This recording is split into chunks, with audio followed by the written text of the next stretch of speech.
good evening and welcome to the Gates-Chile Meet the Candidates Night for 2025. My name is Eva Petrosino and I will be your moderator this evening. I am standing in for Amy Thomas, who couldn't be here tonight. She's the Executive Director of the Monroe County School Board Association. This year, the annual Gates-Chile Central School District budget vote and school board election will be held on Tuesday, May 20th from 6:30 a.m. to 8:30 p.m. at the Spartan Fieldhouse here at Gates-Chile High School. This year, 3 candidates are running for 3 seats. Just before this evening's events, as Dr. Ball mentioned during the public hearing, we learned that one of our candidates has removed himself from the campaign. So our candidates in ballot order are Ms. Tanya Srbinovski, Mrs. Andrea Minchella, and Dr. Christine Brown-Richards. Serving as a member of the Board of Education is an honor and a responsibility. This community entrusts its school board with very important duties. Board members must provide for the education of the community's children, see that the property and finances of the district are properly managed, and ensure that the many laws governing education are being followed. The community elects its school board members. They are local officials who serve without pay and give hundreds of hours to their duties. Tonight, each candidate will give an opening statement of up to 3 minutes long in ballot order, so Ms. Srbinovski will start us off. After that, I will ask questions that each candidate will take a turn to answer first, and answers should not exceed 3 minutes.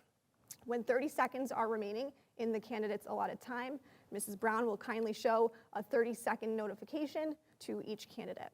And when time is up, a second notification will be shown. After the question and answer portion of the presentation, candidates will be able to make a closing statement, again, no more than 3 minutes, and those summations will happen in reverse order from the opening statements. Tonight's event is being streamed live on our Gates-Chile YouTube channel and will be available for playback after the event. So now it's time for opening statements. Ms. Srbinovski. Good evening. My name is Tanya Srbinovski. As many of you know, I am currently wrapping up my 2nd year as on the Gates-Chile Board of Education. I grew up in Gates in an immigrant family. My parents moved here in 1980 from Macedonia. My grandmother lived with us to help while my parents worked, and as a result, I spent a lot of time watching PBS and General Hospital. And that's really how I learned English, because she didn't know it. So when I started school, I maybe should have been an ESL kid, but it was 1990 and I don't know how much of a thing that was back then, but we know that that's a growing population now. It might be shocking that English wasn't my first language, because my dad always used to tease me that I never stopped talking unless I'm asleep, and my parents were also convinced that my son was never going to speak, and my sister said it's just because no one let him talk. I attended Walt Disney as a kid throughout most of my elementary years. I spent a year at Brasser during some redistricting, then returned to Disney and finished out my school years at the middle school and high school here. It's been really amazing to see all the changes to Disney and the middle school, and especially the high school. I graduated in 2003, and last year we had our 20-year reunion, and Principal Hamill was kind enough to give my class a tour, and everyone was just really blown away by all of the updates, honestly. It's just a totally different place than, the school that I attended, and I'm really grateful for the opportunities that my kids have here. Let's see, I met my husband in 2000. We got married in 2008. My son is currently at Disney, and my daughter is finishing up the 8th grade. So I have 2 kids with moving up days this year. And they're both heavily involved in music and art, and I'm really grateful for those opportunities that they have here as well.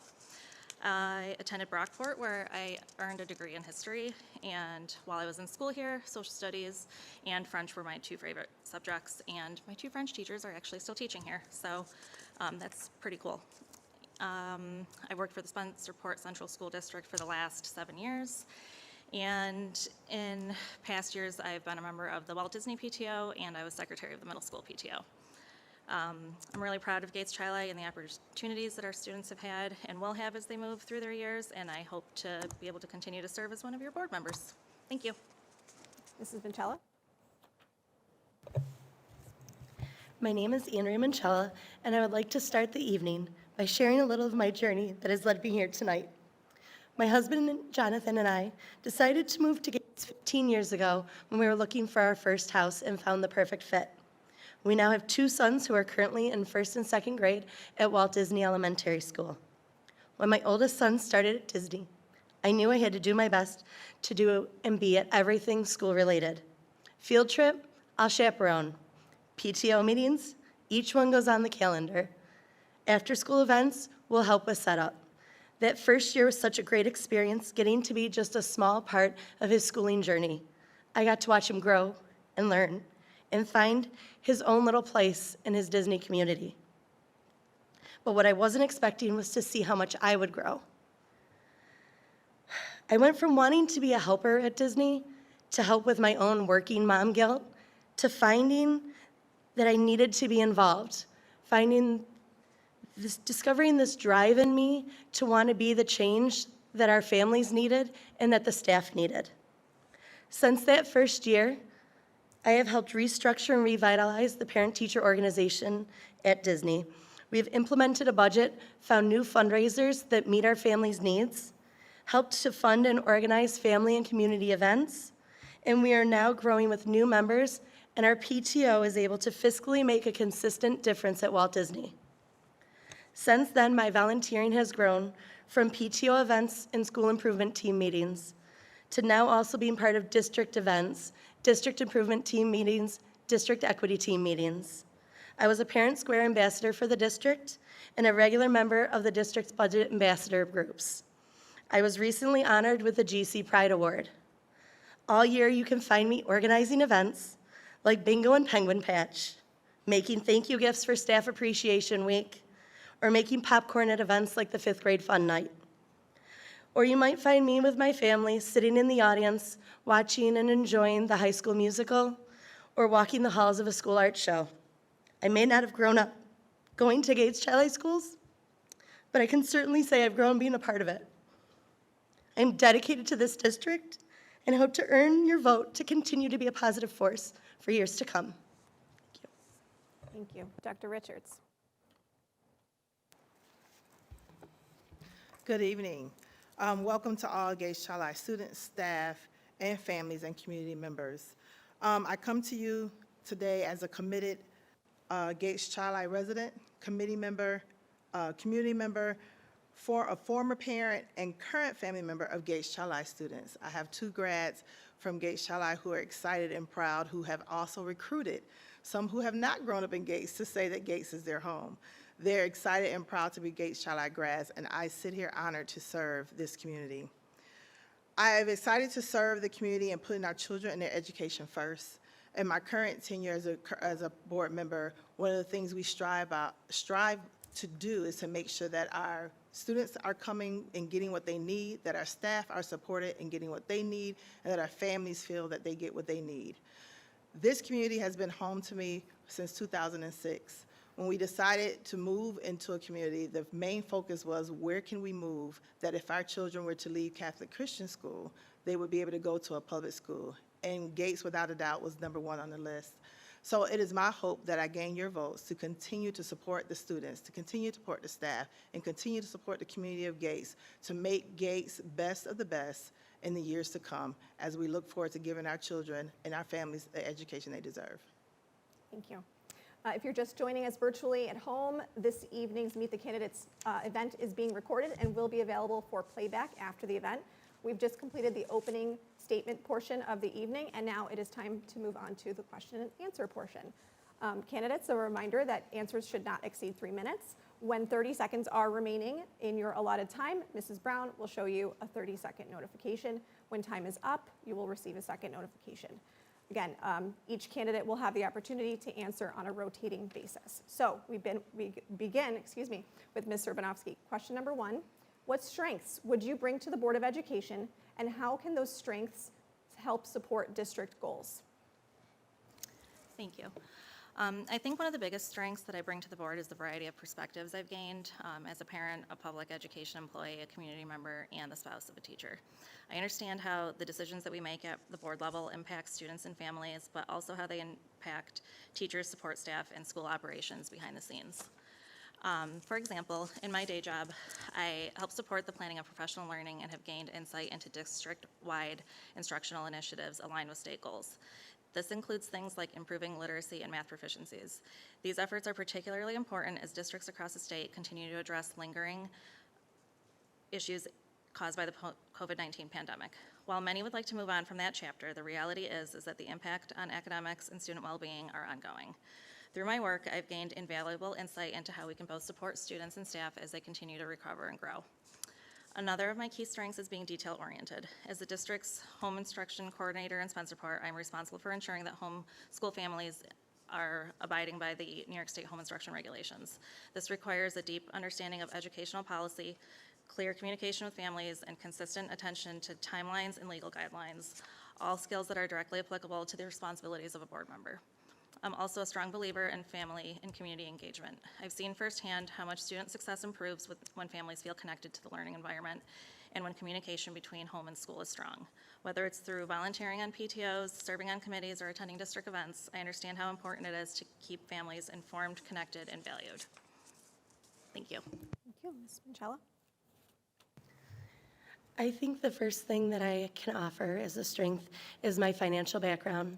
I have my undergraduate degree in business management and my MBA in accounting, both from RIT. The last 10 years I've spent as a tax auditor for New York State, and I have several years of banking experience prior to that. This strong accounting and financial background I have already brought to the district ambassador, budget ambassador groups. We get to ask questions and interact and find out more about the actual budget, and then there's feedback that is gathered, and I think that's valuable to hear. And I'm also very vocal supporting the budget amongst the community and know the impact that our budget can make on the community. I also think that my pride and dedication to serve this district is already showing, and I just want to expand on that. I'm proud to be part of Gates Chili. I'm proud to have Disney Dragon's sons. I wouldn't spend so much time volunteering for a cause that I didn't believe in. I believe there's room to grow, but I think we're doing a lot of things the right way, and I'm dedicated to be part of that. I also think that my ties to the community help strengthen the district towards their goals. My family spends most of their time doing activities. Tonight, my family right now is at the Gates Public Library. They're just finishing up. We do Minecraft Club every Thursday. They're there doing some sort of club. We're part of the Chili Rec, doing football, basketball. We're constantly doing things with Gates Chili Rec, or the Gates Rec. Get moving Gates. If the weather can be nice, we'll be out there doing the walks. We love going to the farmer's market, the Santas at the fire station. We're a really big part of this community, and I think we can make it grow and get even better. Thank you. Thank you. Dr. Richards? The strengths that I think I can bring to the board and that support the district goals would be the background I have in education. Being a school counselor, I've served in administration, understanding what it takes to run a school building, as well as what the district support looks like and how well that supports the buildings. I also believe that communication is key, listening for understanding, hearing our students and our staff, and understanding what their needs are. Relationship building, as well as us as board members need to build a relationship with each other, we also need to build a relationship with administration, as well as the students and staff in each of the buildings. Wanting what's best for our children in general, making sure that we here at Gates give them the best of the best. And I think my previous tenure also is an additional strength because I know the needs of our district, I know where there are gaps, I know where we have room for improvement, and always making sure that we continue to strive to be the best, because even though we may be at the top, there's always room for improvement. So for me, those are the strengths that I believe I can bring to the district and continue to help push our goals forward. Thank you. For the next question, we'll begin with Mrs. Minchella. What do you see as the biggest challenges that the district will face within the next 3 years, and how will you try to help the district navigate these challenges? I think the biggest challenge is going to be the financial uncertainty that's going to happen over the next few years. I think most people in our community are already finding themselves in some form of financially strapped situation, whether it's problems with having enough income or debt that's piling up. And I think that the concerns with things like the stock market fluctuations, property reassessments, the cost of groceries, And then you throw into things with the federal government not sure what titles, what programs are going to get cut, what changes. The New York State budget still is not 100% clear. I think all of those situations are going to make people nervous. But I don't think it's a time to panic and start cutting everything. We need to come together and move forward with that. And I think a big thing we need to do is make sure that we're looking at creative ways to find more money. We need to increase the revenue and focus on, maybe we have these amazing facilities. Are we renting them out in the best ways? Are there other programs or other uses for those facilities to generate income? We're big fans of the continuing education programs, but I would love to see more programs offered in the summer. Give kids more things to do and generate some revenue in the process. I also think that we can look smaller, and maybe we're not focused just on helping the district, but look at individual schools. Are there PTOs or family groups that could use more support in finding whether it's a community partnership with a business that can help support them and their needs, or are there grants that are available so we're pulling funds from outside of our community that maybe it's just getting a shaded area for the playground, but any sort of support that we can maybe as a board find some other options and bring it to them. I think we can all get through it together as long as we look into the future and not just focus on knee-jerk reactions. Thank you. Dr. Richards? One of the things, the challenges I think that we're going to face in the next few years is going to be teacher shortage. We know that there, unfortunately, are not a lot of people going into the field of education. So how do we get ahead of that? How do we pre-plan and start looking at strategies and partnering with higher education institutions and teaching programs and gear up excitement for them to want to get into the field and then to also wanting to come and work here at Gates. I think we definitely have to look ahead of the game versus being reactive. So that way we start to garner programs with high school students and those who are even the possibility may not even be sure what they want to get into as far as a career, and how do we make education exciting for them to want to join. I also think that funding and supportive programs is going to be another challenge that we face in the years. And again, how do we get ahead of that curve? One of the things I love about us as a district is that financially we're always thinking ahead. We're thinking in the future, and we're trying to estimate and navigate, well, if this happens, how do we handle this challenge? So we're not waiting until things happen and then we're trying to figure out how to recover or how to fix it, but we're thinking ahead of the game. So those are two of the challenges I think in the next few years that we will definitely face. Thank you. Ms. Srbinovski?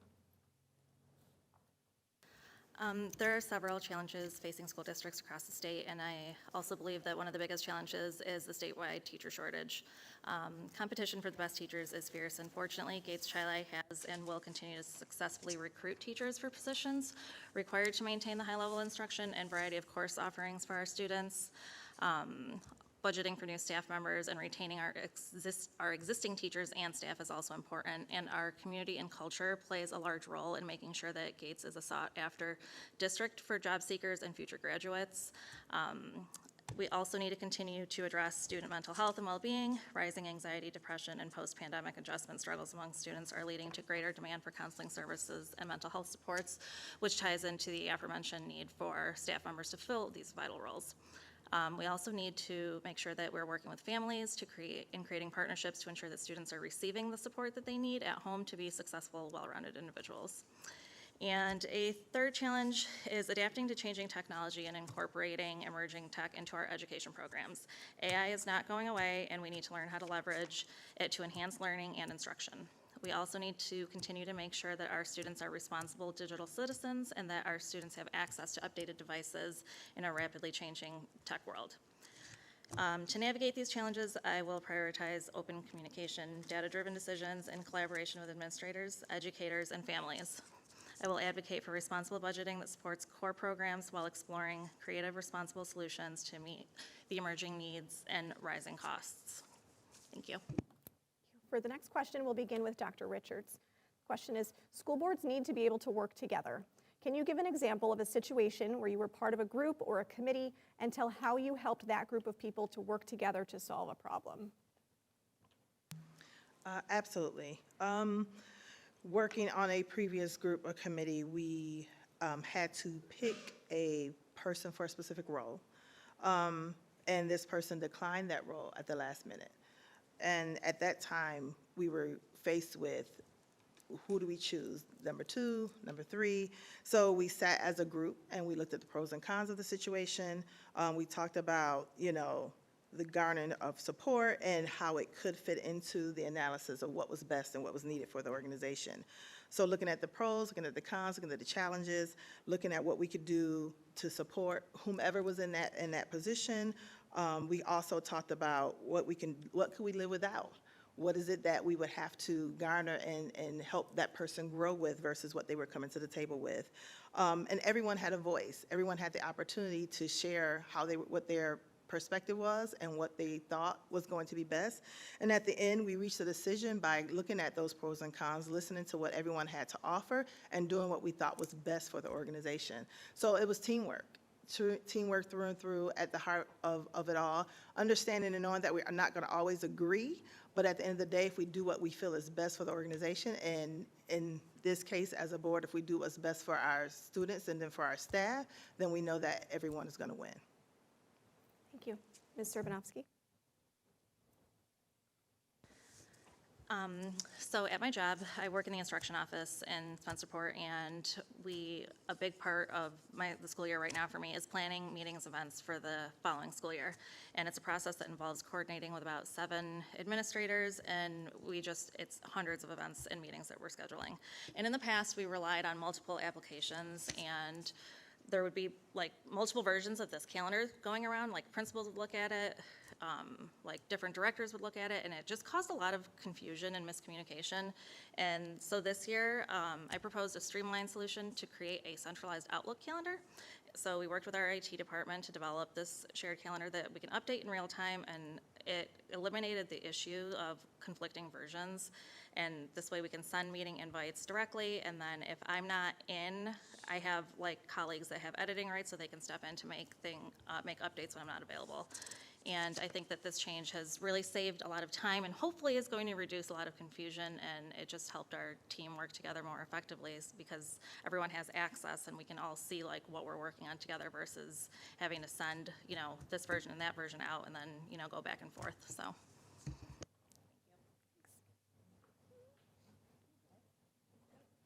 Okay. Mrs. Minchella, now that the lights are back on.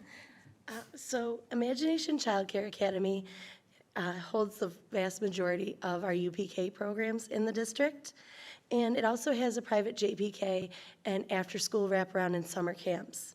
My boys have both attended there since they were 2.5. It's right around the corner from us. We're constantly there and using their playground.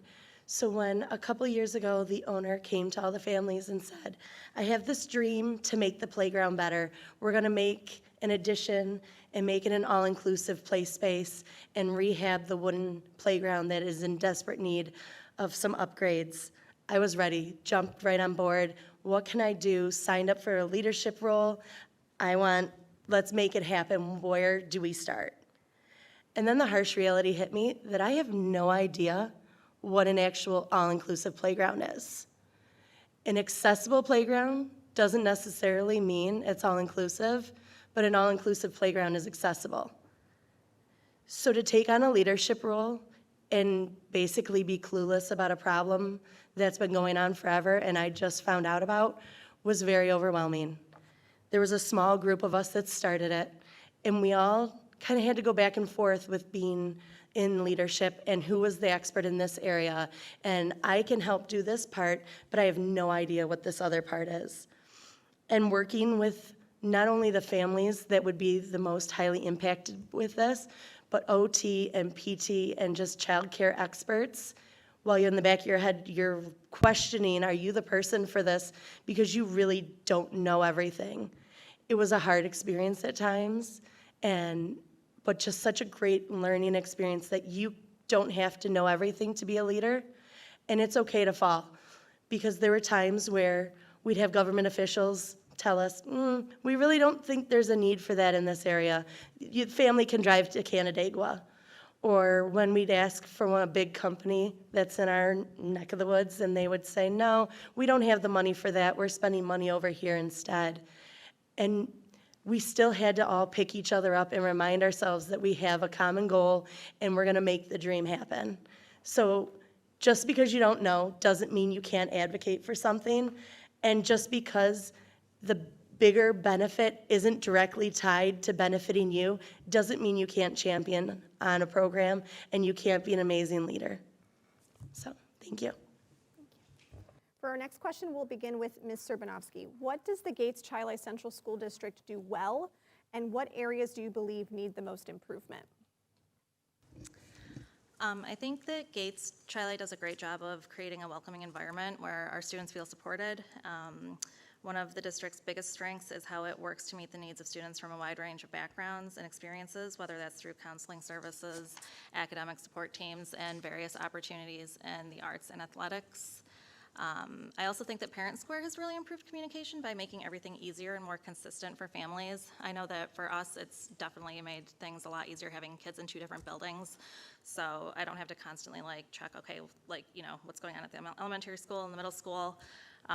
So instead of getting the messages from different platforms, everything just comes through in one place. And it's super user-friendly, especially on mobile, which is how most of our families stay connected. And I think because we do have, such a large population of families who speak different languages, the built-in translation tool is really helpful so that they can get the information that they need. And I know that that would have been super helpful when I was growing up because my parents missed most communication from school. So I think that that's just a really awesome thing that we have. Also, recently you may have seen that Gates-Chili's literacy work has been recognized across the state, which is a testament to how committed our teachers and staff are. The district has focused on aligning instruction with current research, especially around the science of reading, and giving teachers strong professional development to support that. And it's encouraging to see those efforts highlighted beyond our district because it shows the impact that we're making. And while we have made efforts to improve communication, I still believe that there's room to grow when it comes to truly engaging families in meaningful ways.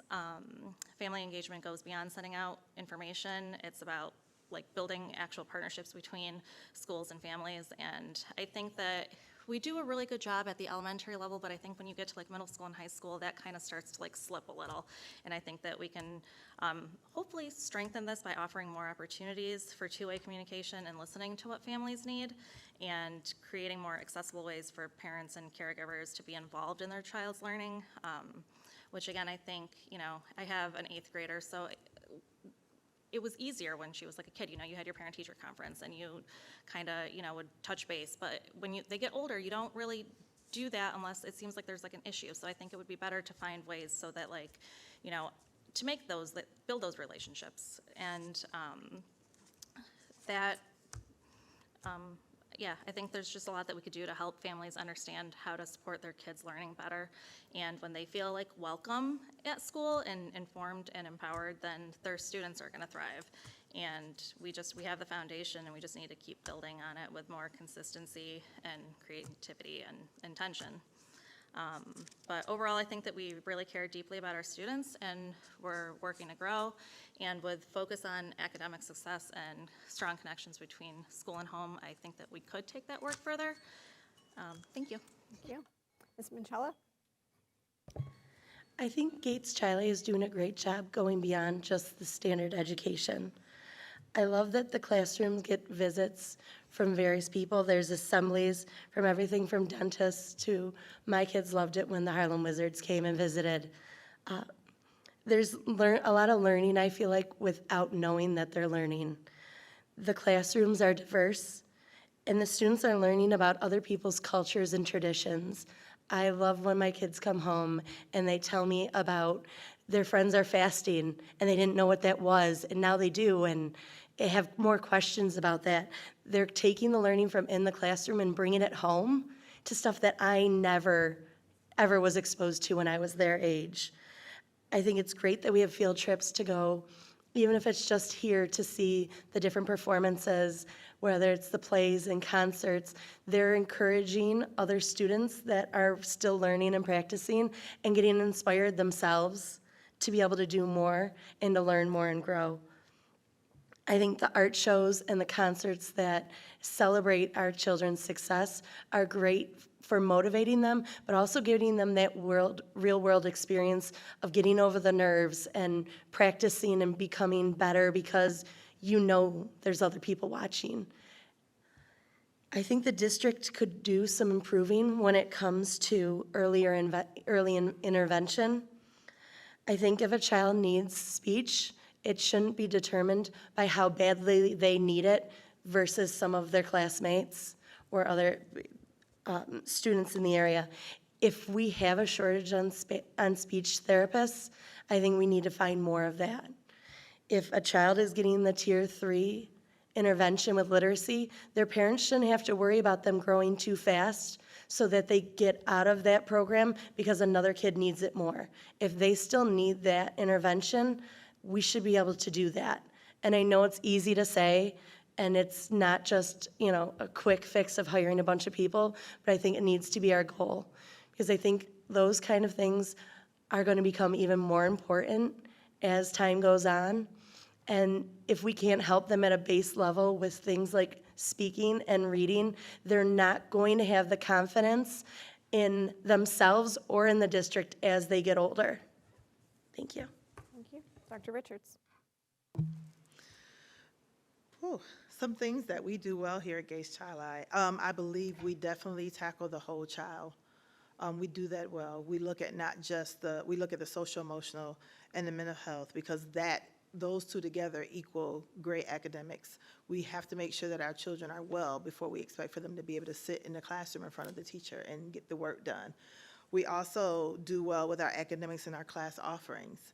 I just remember having conversations with, so many different students, or even my daughters going off to college and telling me how the things that they took, friends from other areas had no idea they were even offered at the high school level. So I think we do our academics and our class offerings extremely well. We do extremely well with our extracurricular programming for our students. There are so many different activities for them to get involved in, and so many opportunities for the staff to be advisors of those activities and continue to build those relationships, because we know when we build those great relationships, they transfer and spill over into the classroom, which makes the learning and the academics go even better. I know Gates Child Eye is a hard place to get in sometimes because people don't want to leave. So I think we do well with staff retention, even though I know I'm going to mention that in improvement as well, but we do well with keeping our staff because they get here, they see the environment, they see the culture, they see the love that we have as a family, as a school family, and they don't want to leave. We do very well with our public relations and our media coverage. I get so excited to see Gates on the news. This is always something positive. I think we do well with making sure that we continue pushing forward our mission and our goals and our values in a Spartan way. Those are things that are embedded in our students and in our staff. You can ask a student what is the Spartan way, and they may not be able to recite it verbatim, but they can give you bits and pieces, and that alone says that that is part of what they're learning. And I think we do well with definitely involving our students and our staff and our parents in the community in our district committees. Sitting on the code of conduct, oh my gosh, student voice and parent voice was huge. I know we also, the district equity team, having student and parent voice is huge. Now with that, as well as continuing the care for our staff, the staff wellness program this year did very well. And I know that in order to have well students, we have to have well staff. So we want to make sure that we continue to do that. So that would kind of carry me over into the improvements. We want to make sure that we continue that staff wellness program, the connection with families, and increasing that communication, because we know that family engagement is huge. So in order to make sure that our students are doing well, we have to involve the families at multiple levels, and not just when something's wrong, but let's again be proactive and get ahead of the game with that. So outside of that, those are things that I think we would do well with continuous improvement. Thank you. For the next question, we will begin with Mrs. Minchella. Please describe how you see your role as a school board member in advocacy at the local, state, and federal levels. To be perfectly honest, I think my role for a while is just going to be listening and learning. I think there's a lot to learn, not just from our own board members, but from the community, from our staff. I don't know what I don't know yet, but I'm sure there's a lot that I have to learn. So I want to know what the community that doesn't have direct ties to the schools think. What are we missing with them? What do our families need, and what are they happy with? I would also like to learn, what are the other school districts around us doing? Where are they doing new things, different things, and where are their struggles? Can we learn from someone else's struggles so we don't repeat that ourselves? So really, I would just like to spend the next year or so learning and listening from everyone else. Thank you. Thank you. Dr. Richards? So advocacy is huge, and I think we do it sometimes and don't often realize that we're actually doing it. And we can start with having those conversations. There is a lot to learn, even as a board member. We're continuously learning, right? So I think having those conversations at the local level, those state levels, starting with our staff and our students and finding out what their needs are and what it is that they would like to see happen. Then we move on up to, after we talk to our students and our staff, right? We're talking to district level and partnering the information we gain from our students and our staff with what our district level administration and staff say that they feel our gaps are.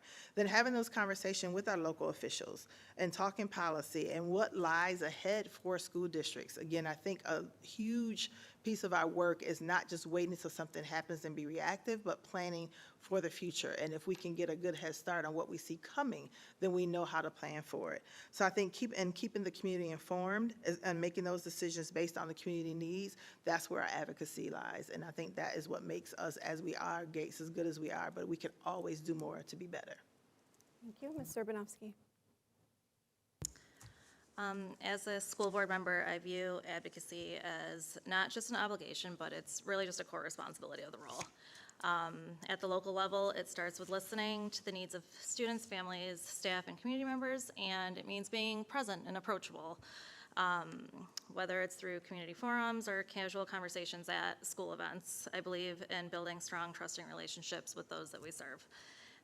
Locally, I see my role as helping to elevate voices in board conversations, ensuring decisions reflect our district values, and that they're meeting the needs of all learners. At the state level, advocacy becomes about communication, collaboration, and action. School board members must stay informed about legislation and budget decisions coming from Albany that impact public schools, especially around issues like foundation aid, curriculum mandates, educator certifications, and retention. Having worked in public education, I've seen how policy decisions at the state level can directly translate into classroom realities, whether it's understanding how state assessments are used and how changes to graduation requirements might impact students, or how budget cuts could affect special education, or the impact of EV bus mandates. We need to be informed and ready to advocate, and that means reaching out to our local legislators and participating in school board associations and being part of coordinated efforts to push for what our district needs. So, like, for example, when proposals threaten to reduce funding to certain districts based on enrollment shifts or formula changes, it's our responsibility to make sure that the lawmakers understand that the impact that they're directly having on our students with their decisions. And at the federal level, it's about protecting and strengthening the key laws and funding streams that support education. Programs like the Individuals with Disabilities Education Act, Title I, Title II, Title IV. I know that those might not mean anything to some of you. It took me a long time to learn a lot of that, but they provide critical services and support to districts, and especially those serving high needs populations.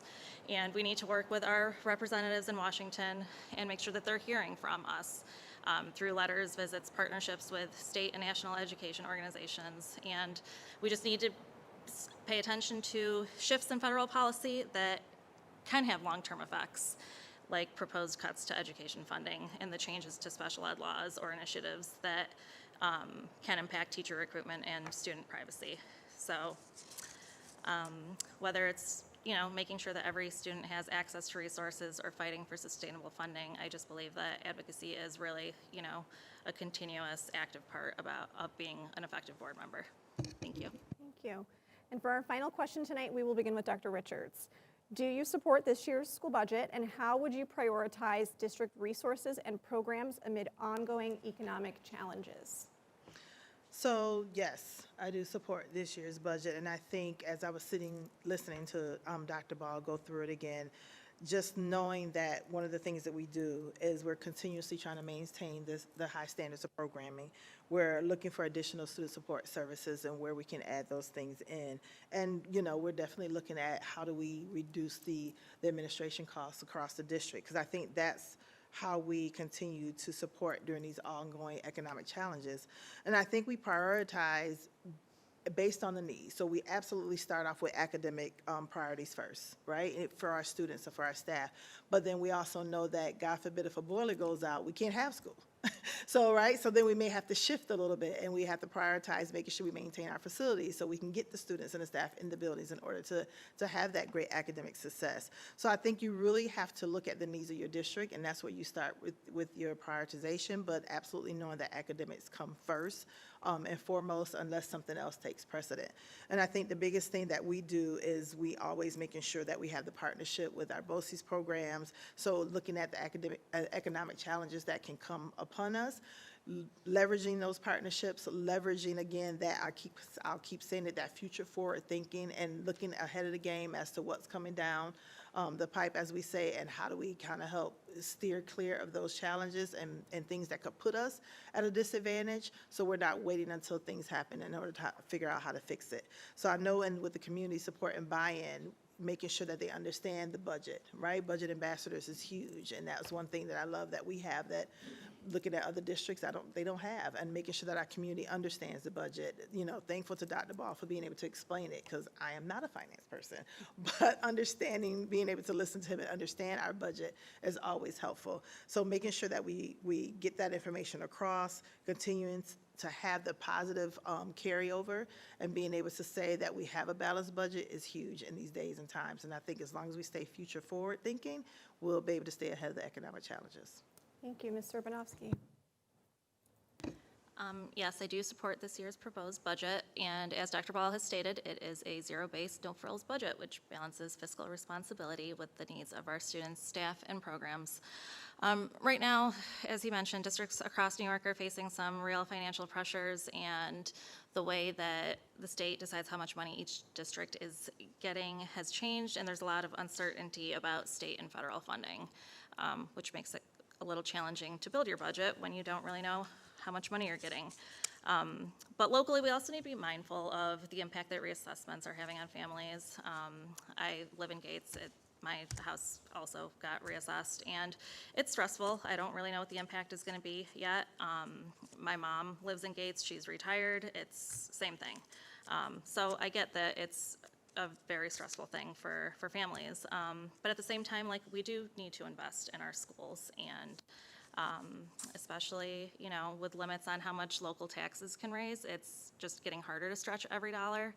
And so we just need to plan smart and have clear communication with our communities, and, you know, continue to have strong advocacy at both the state and federal levels so that we can make sure that our students and staff are getting the support that they need.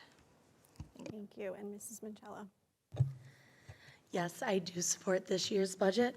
I think there's an incredible amount of time and effort that goes into the budget, and I think some people don't really realize how much the budget is not just about this year.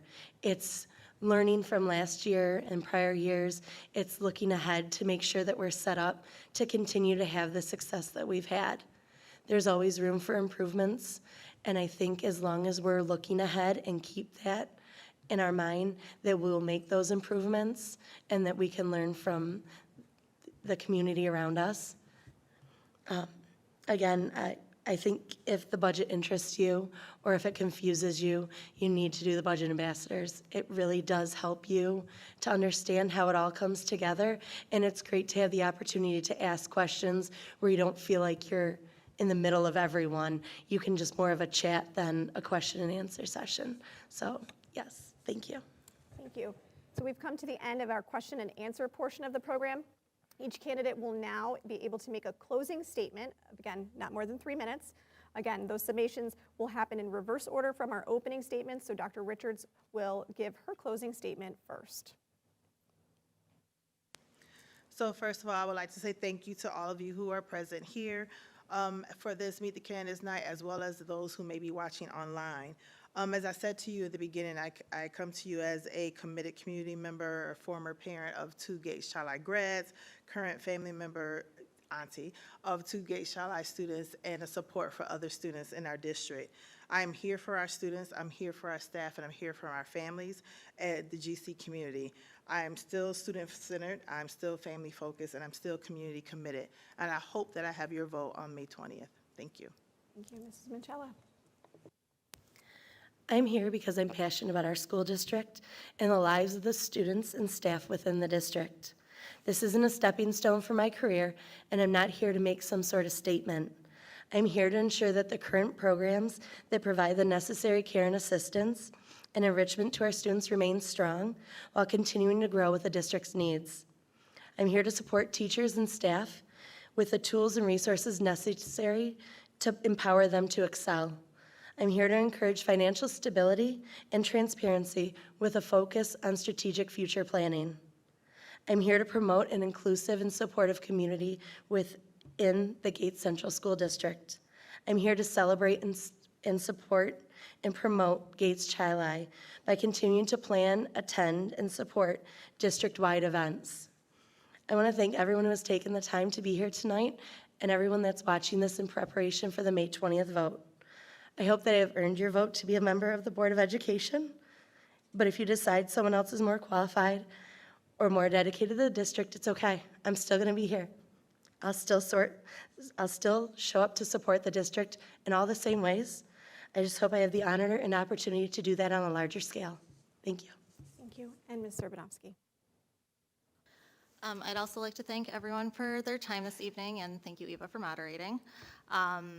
So while public speaking still isn't my jam, if you remember from last year, I hope I've made it clear that advocating for public education absolutely is. Gates Chi-Li is my home. It's where I grew up, it's where I graduated, it's where my husband and I are now raising our children. I care deeply about this district, and I believe in the power of strong schools to shape strong communities. And if elected, I'll continue to listen, to learn, and work hard on behalf of all of our students, families, and staff. If anybody has any questions for me, feel free to reach out, and thank you for the opportunity and for supporting the future of Gates Chi-Li. Thank you. Thank you. And that's it for our presentation tonight. A reminder that you can watch this recording as well as our public budget hearing on the Gates Chi-Li YouTube channel. And a reminder, most important reminder of the night, is that our annual budget vote and board election is Tuesday, May 20th from 6:30 a.m. to 8:30 p.m. in the Spartan Fieldhouse at Gates Chi-Li High School. For more information on the budget, vote information, and our candidates, please go to gateschili.org/vote. Thank you and have a great night.